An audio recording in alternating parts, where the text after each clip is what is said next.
संडीले के तहसीलदार थे। ये अकबर का जमाना था, बड़े तहसीलदार थे। हर साल जनता से टैक्स वसूल करके 13 लाख मोहरें, स्वर्ण मुद्राएं वो अकबर के खजाने में जमा करते थे। उस जमाने की बात है स्वामी जी, 13 लाख स्वर्ण मुद्रा टैक्स में आती थी और वो अकबर के खजाने में जमा होती थी। एक बार भारी अकाल पड़ गया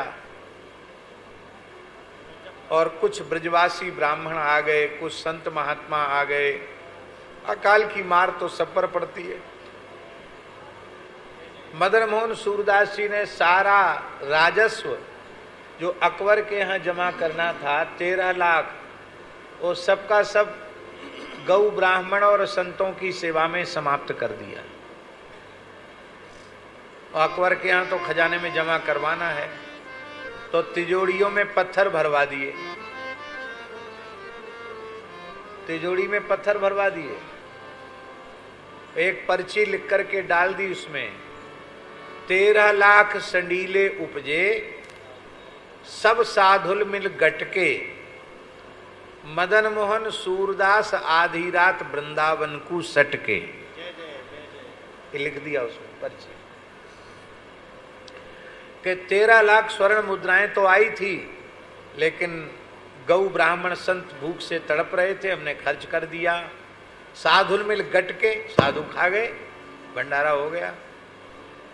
और अब हमने ये बहुत बड़ा अपराध किया है, सरकारी धन का आपकी बिना आज्ञा के उपयोग किया है, तो हमने पद छोड़ दिया और अब हम आधी रात वृंदावन को सटके। पर अकबर बिल्कुल नाराज नहीं हुआ। अकबर ने सोचा कोई बात नहीं, ऐसा ईमानदार अधिकारी मिलना बहुत मुश्किल है। उन्होंने खुद एक पैसा थोड़ी लिया, अरे अकाल था और जनता को आवश्यकता थी, खर्च कर दिया, कोई बात नहीं। पर इतने ईमानदार कुशल प्रशासक कहाँ मिलेंगे? अरे गटके तो गटके, पर तुम क्यों सटके? बुलाओ। तो मदन मोहन सूरदास जी ने आने से इनकार कर दिया, हम नहीं आएंगे। वृंदावन पहुंचने के बाद फिर क्यों आना? अकबर का दंडाधिकारी था, गवर्नर था दस्तम खां। वो बहुत क्रूर प्रकृति का था। वैसे भी ये जाति बहुत क्रूर प्रकृति की स्वाभाविक होती ही है। अकबर कोई कम क्रूर था? जिस अकबर को इतिहासकारों ने द ग्रेट अकबर कह दिया, अकबर महान, उस अकबर की के असली इतिहास को आप जानोगे तो आप कहोगे अरे राम राम, ऐसा था अकबर।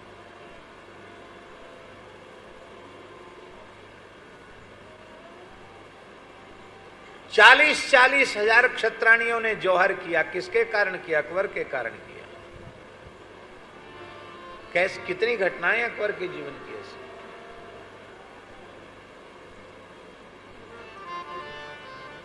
फिर भी अकबर बहुत चतुर था, कूटनीतिज्ञ था, खुलकर कुछ नहीं करता था। दस्तम खां बहुत दुष्ट था। उसने वृंदावन से मदन मोहन सूरदास जी को पकड़वा लिया और इतनी कठोर यातना दी कारागृह में डाल करके कि मदन मोहन सूरदास जी ने तो सोचा कि अभी इस यातना को हम सह नहीं सकते, अब तो हमारे प्राण ही छूटेंगे। तो उनके मन में आया कि देखो वृंदावन भी हमारा, वृंदावन भी नहीं मिला, हमारे पाप इतने हैं कि वृंदावन से भी हमको पकड़ लिया गया। अयोध्या नहीं मिला, वृंदावन नहीं मिला, संडीले में घर में भी नहीं रह पाए, कम से कम ठाकुर सेवा संत सेवा हो रही थी। अब ये दस्तम खां तो जान ही ले लेगा।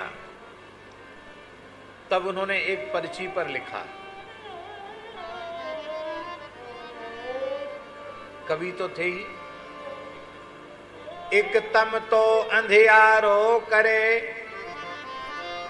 ये तो दस्तम आहे, दस्तम ते रक्षा करो दिन मणि अकबर साह। एक अंधकार है अविद्या का, जो सारे जग में अविद्या का अंधकार फैला हुआ है। ये सब जीव उस अविद्या के अंधकार में ही पड़े हैं।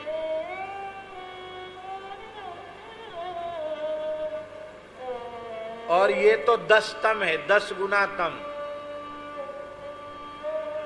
उसी अविद्यांधकार को 10 गुना कर दो तो ये 10 तम है।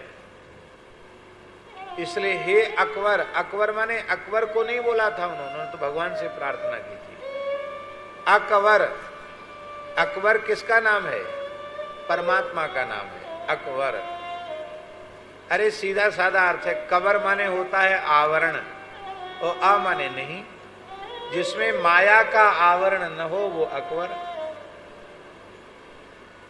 और ये मुसलमान लोग अल्लाह अकबर बोलते हैं तो अकबर बादशाह का नाम थोड़ी लेते हैं, वो ईश्वर का ही, अपने ईश्वर का ही नाम अकबर के नाम से लेते हैं। तो उस जमाने में मुगल काल था, उर्दू फारसी चलती थी, इसलिए उन्होंने अकबर बादशाह को नहीं पुकारा, उन्होंने तो ठाकुर जी को पुकारा कि हे माया के आवरण से शून्य श्री कृष्ण, आप ही शाहंशाह हो, इस दस्तम से हमको बचाओ जिससे हमें वृंदावन मिल जाए। पर वो पर्ची पहुंच गई अकबर के हाथ में और अकबर खुश हो गया कि हमको दिनमणि की उपाधि दे दी, सूर्य की उपाधि दे दी। और अकबर ने इनको कारागृह से छोड़ा, दस्तम को दंडित करने के लिए कहा इसको प्राण दंड मिलेगा।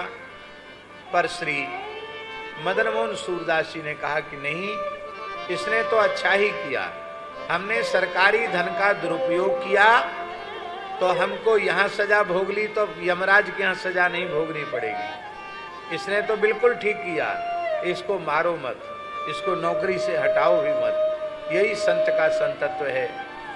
बस आप हमें कुछ देना चाहते हो तो हमको वृंदावन वास की अनुमति दे दो, हमको कभी वृंदावन से बुलाना नहीं और हमारे पास कभी आना नहीं, बस इतना मानो। और आप पैदल पैदल पुनः दिल्ली से वृंदावन आ गए और अंतिम श्वास तक वृंदावन में ही रहे।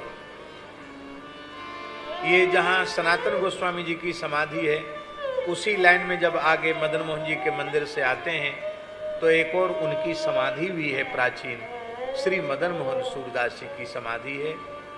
ऐसे ये वृंदावन की तमाम समाधियां लोग जानते नहीं, लुप्त हो रही हैं, पता ही नहीं है, तमाम तो अतिक्रमण में चली गई। लेकिन अभी भी लोगों को जानकारी भले ही न हो, पर श्री मदन मोहन सूरदास जी की पावन समाधि है और जाकर उसका दर्शन भी करना चाहिए।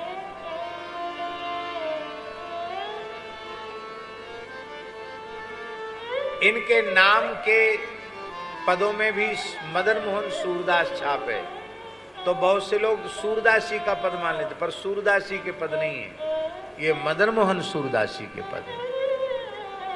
बड़ी अद्भुत अद्भुत रचनाएं हैं इनकी। ये इतिहास हमने इसलिए सुना दिया कि आपका उनका थोड़ा चरित्र सुनने के बाद भाव और अधिक बढ़ जाएगा।